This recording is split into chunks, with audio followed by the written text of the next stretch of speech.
Hello students, welcome to Nursing Bootcamp. I am your educator Bhavna Pawar ma'am. Last video हमने पढ़ा था कि memory क्या होती है। ठीक है मैम, थोड़ा सा रिकैप कर लेते हैं। मेमोरी क्या होती है, डेफिनेशन क्या है मेमोरी की, नेचर ऑफ मेमोरी क्या होता है, टाइप्स ऑफ मेमोरी क्या हो सकती है, और उसको हमने थोड़ा सा एलैबोरेटिव तरीके से समझा था।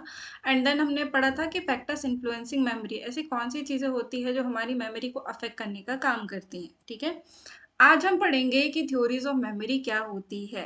अगर आपने अभी तक प्रीवियस वीडियोस नहीं देखे हैं तो जाकर के प्लीज़ देखिए, उसमें जो भी क्वेश्चंस होंगे वो भी मुझे कमेंट डाउन करके ज़रूर बताइएगा, या आपके मन में कोई भी सवाल है मेमोरी को लेकर के तो आप वो भी मुझे बता सकते हैं, साथ में अपने दोस्तों के साथ में भी शेयर करिएगा।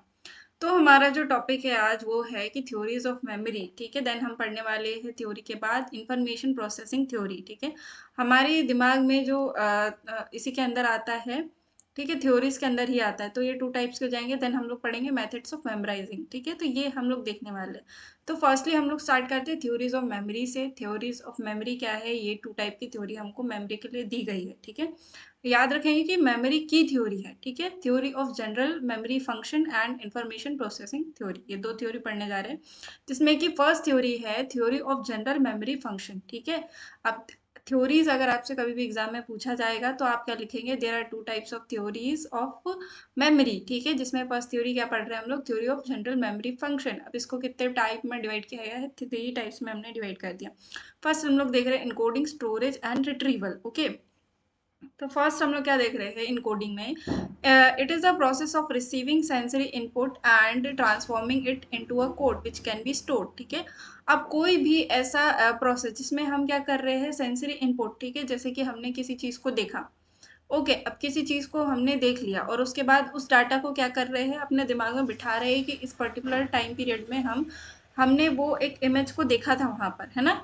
तो वो क्या हो गया आपका इनकोडिंग, मतलब आपने किसी भी चीज़ को, किसी भी इमेज को देखा। मान लीजिए कि आपने ताजमहल को देखा, अब ताजमहल को देख करके उसकी इमेज को आप अपने माइंड में स्टोर करने की कोशिश कर रहे हैं कि हमने उसे फोटोज़ में कैसा देखा था और रियलिटी में वो कैसा दिखाई देता है, आज डेट कौन सी है, आज टाइम क्या हो रहा है जब हम ये देख रहे हैं, कौन सा दिन है, कौन सा महीना है ना।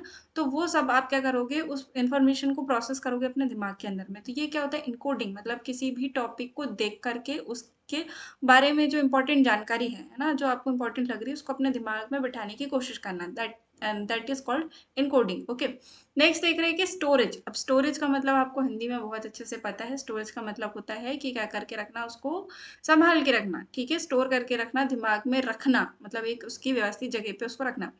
तो स्टोरेज क्या है, it is a process of actually putting coded information into memory. अब उस इंफॉर्मेशन को सच में अपने दिमाग में रखना। ठीक है, एक होता है कि हाँ ठीक है हमें याद रहेगा, है ना, और एक होता है कि हमें वो चीज़ सचमुच याद है क्योंकि उस टाइम पीरियड में ऐसा कुछ हुआ था।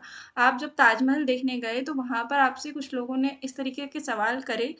हो सकता है आपके कपड़ों को लेकर के आप कुछ पूछा हो कि आप बहुत अच्छे दिख रहे हो, तो वो आपको याद रह जाता है ना।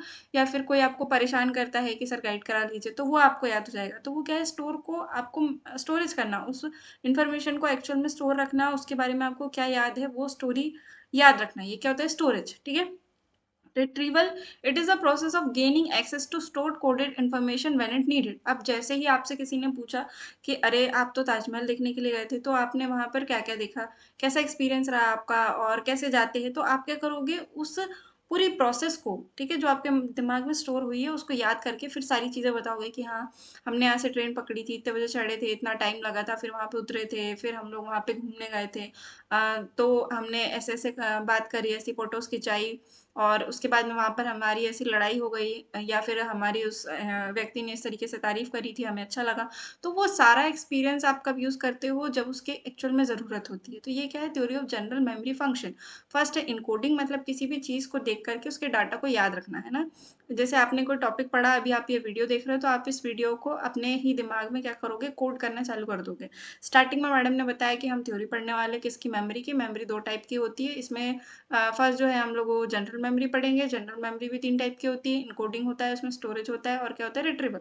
तो ये आपने अपने हिसाब से दिमाग में अभी तक याद कर लिया। ओके, तो ये क्या हो गया, इनकोड करना, मतलब आपने उसको रिपीट करके अपने दिमाग में स्टोर करने की कोशिश करी, ये इनकोड कर लिया। स्टोरेज, स्टोरेज मतलब कि कल सुबह एक बार उठ के आपने एक और बार रिपीट कर लिया कि हाँ मैडम ने बोला था ऐसा ऐसा ऐसा ऐसा, तो ये एक चीज़ हमें एक्चुअल में याद हो चुकी है। आप 1 से 2 बार रिपीटेशन करोगे, आपको ये टॉपिक याद हो जाएगा। Then there is retrieval. Retrieval जब आप टेस्ट देने जाओगे, तो 3 दिन बाद आपका टेस्ट है, एग्ज़ाम में लिखने के लिए जाओगे, तो आप एक बार पढ़ोगे, आपको याद आ जाएगा कि हमने वो वीडियो देखा था और फिर वो वीडियो देख के हमने ये टॉपिक किस तरीके से याद किया था, तो हाँ, हमें याद आ गया, अब हम लिख लेते हैं। तो ये क्या होता है, मेमोरी का रिट्रीवल, ठीक है?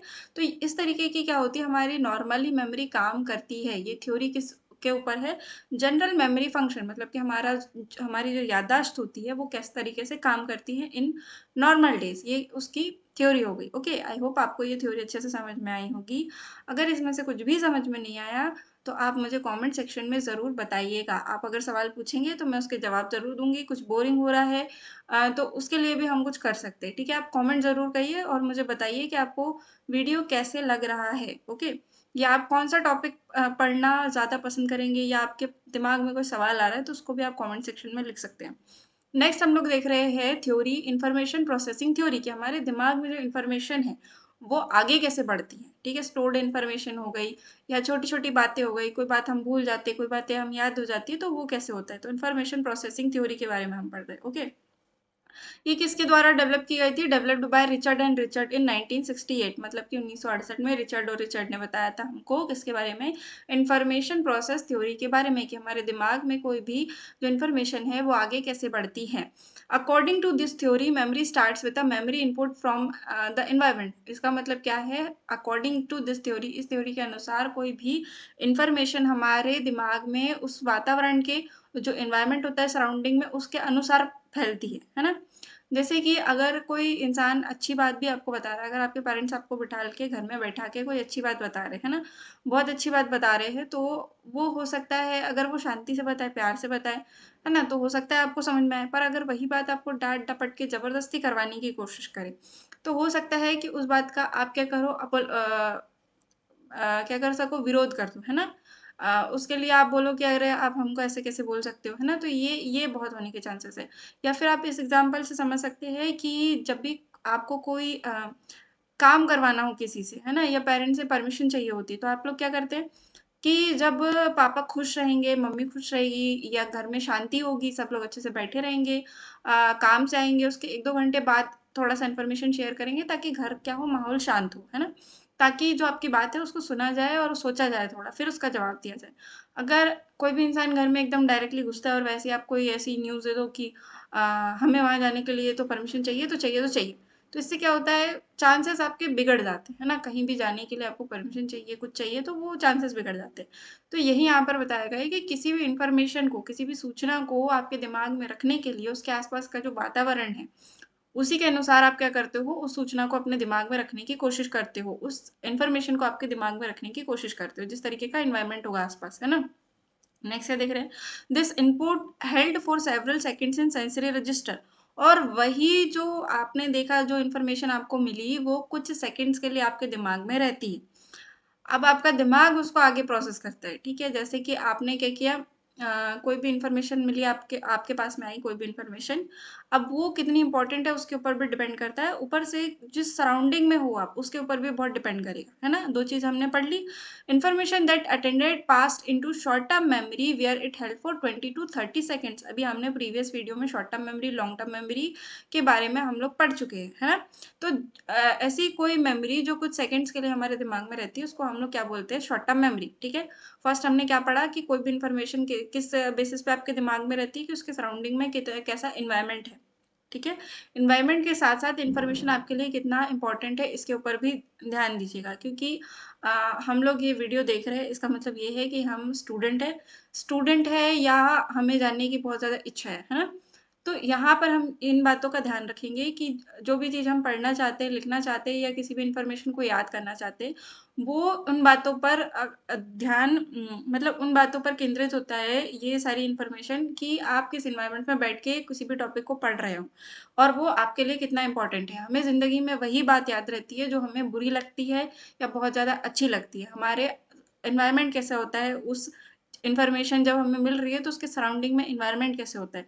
इसलिए हमें अक्सर बचपन में घर के जो बड़े हैं वो बोलते थे कि पढ़ाई का माहौल होना चाहिए। ट्यूशन जाओगे तो वहाँ पे माहौल मिलेगा।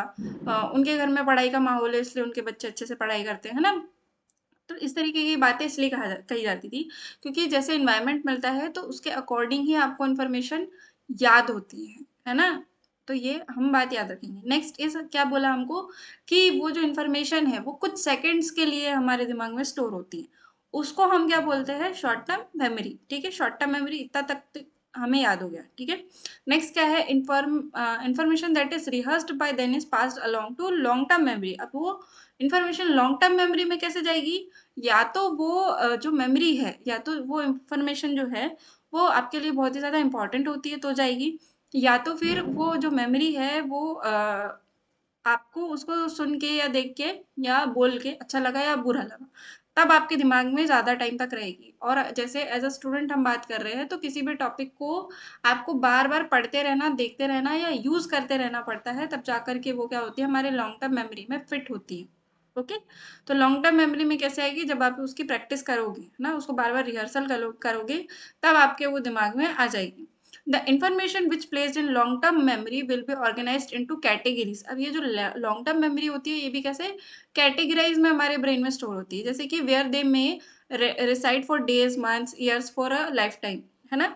When we remember something representation of the item is retrieved for long term memory, ठीक है?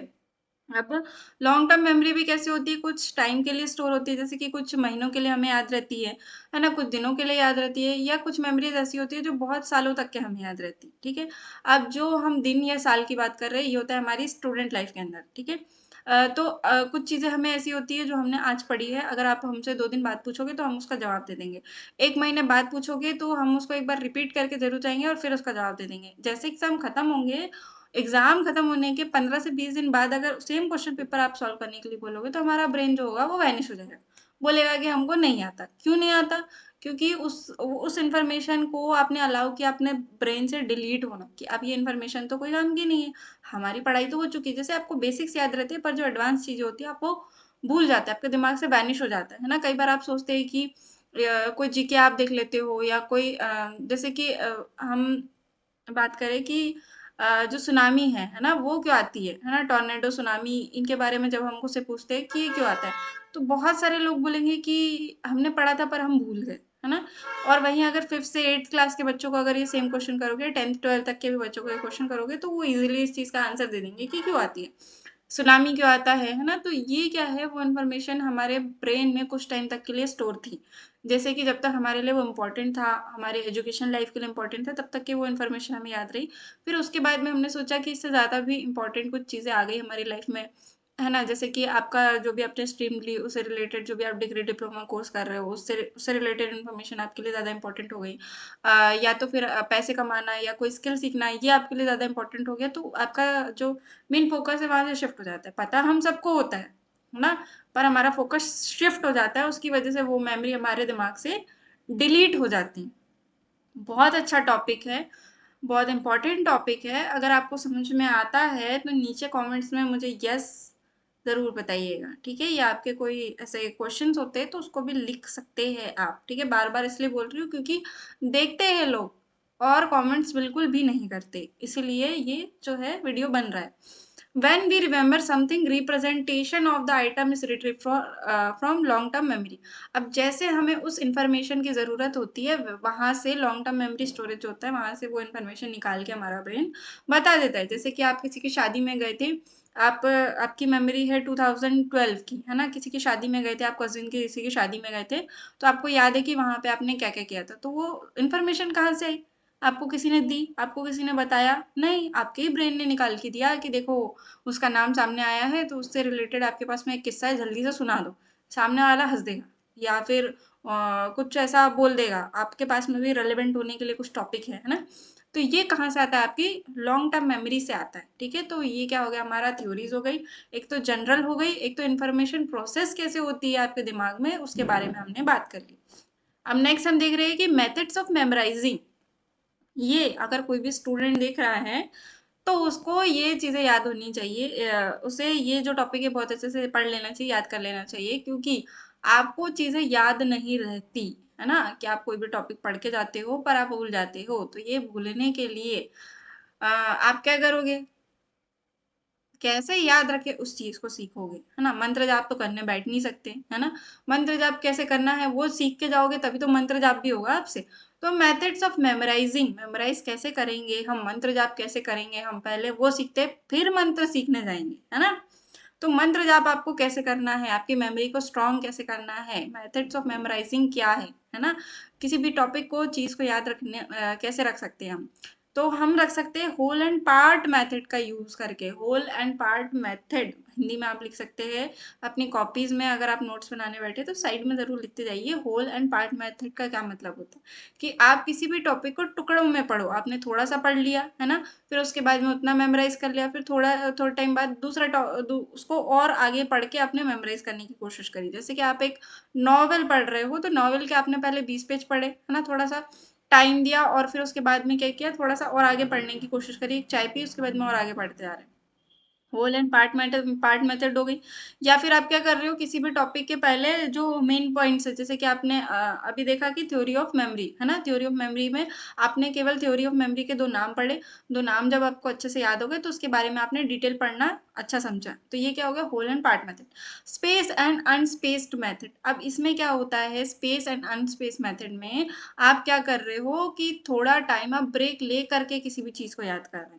जैसे आपने सुबह एक टॉपिक को पढ़ा, एक फॉर्मूले को याद किया, अब दूसरा फॉर्मूला आप रात में याद करोगे ताकि वो दोनों के बीच में स्पेस हो और आप उन दोनों को क्या कर सको, अच्छे से मेमोराइज कर सको। अब तीसरी मॉर्निंग आप दोनों को 2 फॉर्मूला याद हो गए, अब क्या करोगे, आप एक नया फॉर्मूला उसमें ऐड करके पढ़ने की कोशिश करोगे। इसलिए बोलते हैं कि टाइम में एग्जाम मतलब पढ़ते टाइम आपको क्या थोड़ा थोड़ा ब्रेक लेते रहना चाहिए, आधा घंटा रिफ्रेशमेंट, कुछ खा पी के आ गए, कहीं घूम के आ गए, कोई सीरीज देख ली, है ना, तो ये सब आपको उस टाइम पीरियड में करते रहना चाहिए।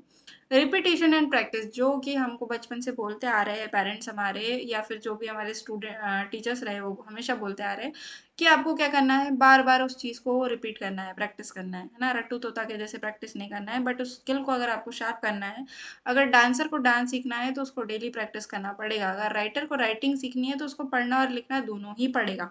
तो ये क्या है, repetition and practice. Okay, making use of principles of association, तो ये क्या हो जाएगा हमारा नेक्स्ट वाला,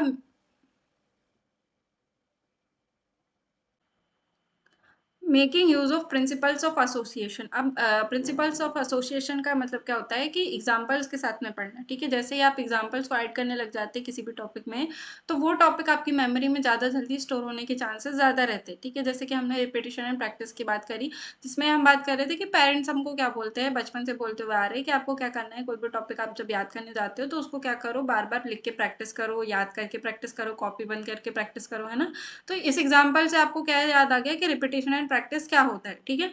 नेक्स्ट हम क्या देख रहे हैं, ग्रुपिंग एंड रिदम, ठीक है। किसी भी टॉपिक को आप क्या करो, एक जैसे कि आप जब आपका मोबाइल नंबर याद करते हो, है ना, किसी का भी मोबाइल नंबर याद करते हो तो उसके एक ग्रुप बना लेते हो। जैसे कि आपको फर्स्ट वर्ड मतलब 4 जो डिजिट्स है वो ऐसे याद हो गए कि 9575। अब अगले जो डिजिट्स है अगर वो 444, 1112 ऐसे आप याद कर लोगे, ग्रुप बना लोगे, या फिर एक किसी रिदम में याद करोगे। जैसे बच्चों को एबीसीडी सिखाई जाती है तो उनको जो गाने के थ्रू सिखाया जाता है ABCDEFG, तो वो क्या होती है, एक रिदम बना लेते हैं हम लोग, है ना। तो उससे क्या होता है, बच्चों को लर्न करने में बहुत ही ज़्यादा मज़ा आता है और उनको क्या है, सीख भी जाते हैं, है ना।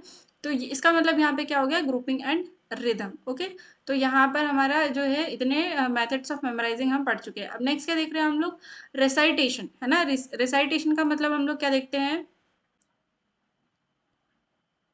रिसाइटेशन का मतलब यहाँ पे ये हो जाएगा कि आपको क्या याद रखना है कि उसका जो बेसिक है आपको बेसिक समझना है स्टार्टिंग से, है ना। जैसे कि अगर आप बोलेंगे कि मैथ्स का बहुत बड़ा कोई क्वेश्चन है आपको सॉल्व करना है तो आप बेसिक से ही स्टार्ट करोगे, आप बोर्ड मास के नियम से स्टार्ट करोगे, आप प्लस माइनस से स्टार्ट करोगे, या जो भी फॉर्मूला होता है ना, उसका जो सबसे ज़्यादा बेसिक फॉर्मूला है आप उससे स्टार्ट करते हो। एलसीएम या एचसीएफ जो आप निकालने जाते हो तो उसके अंदर भी क्या करते हो, आप 2 के टेबल से स्टार्ट करते हो ना, कि 2 के टेबल से डिवाइड हो रहा है, 3 के टेबल से डिवाइड हो रहा है, 4 के टेबल से डिवाइड हो रहा है।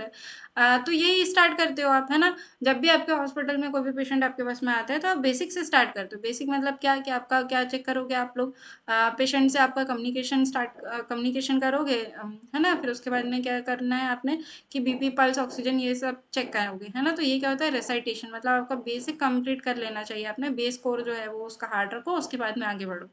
नेक्स्ट है देख रहे हैं, utilising as many as sensors as possible. अब सेंसर से क्या मतलब हो रहा है कि आपके पास में जितने भी साधन साधन है पढ़ाई के, सबको यूटिलाइज करना सीखो। अब यूटिलाइज कैसे करेंगे कि आपने वो टॉपिक बुक के अंदर पढ़ा, उसके बाद में आपने वो टॉपिक को डिस्कस करा, उसके बाद में उस टॉपिक के बारे में आपने वीडियो देखना चाहा, उस टॉपिक के बारे में आप क्या कर रहे हो, ड्रॉ करके सीखना चाह रहे हो, है ना। तो ये क्या हो गए, यूटिलाइज करना किस चीज़ की, सेंसर्स, है ना, सुनना, देखना, करना, ये सब आप साथ में कर रहे हो।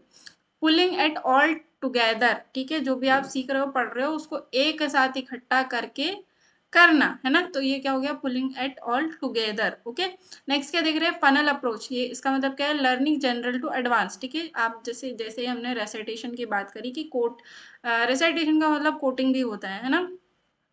तो आप क्या कर रहे हो, फनल अप्रोच का यूज, आप बेसिक को क्लियर कर रहे हो, उसके बाद में एडवांस थ्योरी के ऊपर जाने की कोशिश कर रहे हो। एक्रोनियम, एक्रोनियम का मतलब क्या होता है यहाँ पे, remembering with the starting word, ठीक है। आप जैसे कोई भी चीज़ को याद करने जा रहे हो तो उसका जो स्टार्टिंग वर्ड है आपने उसको याद कर लिया कि स्टार्टिंग वर्ड क्या होता है। एग्जाम में अक्सर हम लोग क्या करते हैं कि स्टार्ट का याद आ जाए तो हम आगे तो लिख ही देंगे, है ना। तो ये जो है उसी को आपको याद रखना है, आपको स्टार्ट के वर्ड को ही याद रखना है। And next is acrostic. Acrostic का मतलब क्या है, make sentence from starting words. आप स्टार्टिंग के जो भी वर्ड्स है उससे क्या कर रहे हो, उसको वर्ड्स बनाने की कोशिश कर रहे हो, है ना। सेंटेंस, सॉरी, सेंटेंस बनाने की कोशिश कर रहे हो। स्टार्टिंग के वर्ड का ही यूज हम लोग सेंटेंस बनाने का काम कर रहे हैं। निमोनिक, निमोनिक का मतलब क्या है कि आपने एक स्टोरी बना दी। अभी बहुत सारे इंटरनेट पे आता है कि आप क्या है, जो आपका पीरियडिक टेबल है उसको स्टोरी की तरह याद करते हो, गाने की तरह याद करते हो, है ना। जो पीरियडिक टेबल्स है उनको, तो ये क्या हो गया, ये सारा आपके हो गई मेथड्स ऑफ मेमोराइजिंग। आप किसी भी टॉपिक को किस तरीके से याद कर सकते हो। बेस्ट चीज़ क्या होती है, बेस्ट चीज़ मैं आपको 4 मेमोरी की जो ट्रिक्स है वो भी बता रही हूँ कि बेस्ट इसमें से ट्रिक्स क्या क्या हो सकती है। तो फर्स्ट है कि होल एंड पार्ट मेथड का आप यूज करें, है ना। पहले थोड़ा सा पढ़े, फिर उसके बाद में धीरे धीरे आगे बढ़ने की कोशिश करें। नेक्स्ट है स्पेस एंड अनस्पेस मेथड। इसका आप यूज कर सकते हैं, है ना, कि थोड़ा टाइम ब्रेक लेके फिर आगे पढ़ना। रिपीटेशन एंड प्रैक्टिस बहुत अच्छा हो सकता है ना। देन उसके बाद में अगर हम बात करें तो प्रिंसिपल ऑफ एसोसिएशन, है ना, ये बहुत ही एग्जांपल्स के थ्रू समझना। किसी के साथ पढ़ने बैठे हो, ग्रुप स्टडी कर रहे हो, तो आप जब एक दूसरे को पढ़ा रहे हो या खुद भी पढ़ रहे हो तो उसके साथ में एक एग्जाम्पल लेके पढ़ने की कोशिश करो। तो उस तरीके से क्या होता है, जब भी आप ग्रुप डिस्कस करते हो या ग्रुप स्टडी करते हो तो वहाँ पे आपको टॉपिक जल्दी याद हो जाते हैं, क्योंकि आप क्या करते हो, प्रिंसिपल ऑफ एसोसिएशन का यूज करते हो। हम करते सब है पर हमको उसका नाम नहीं पता होता है ना।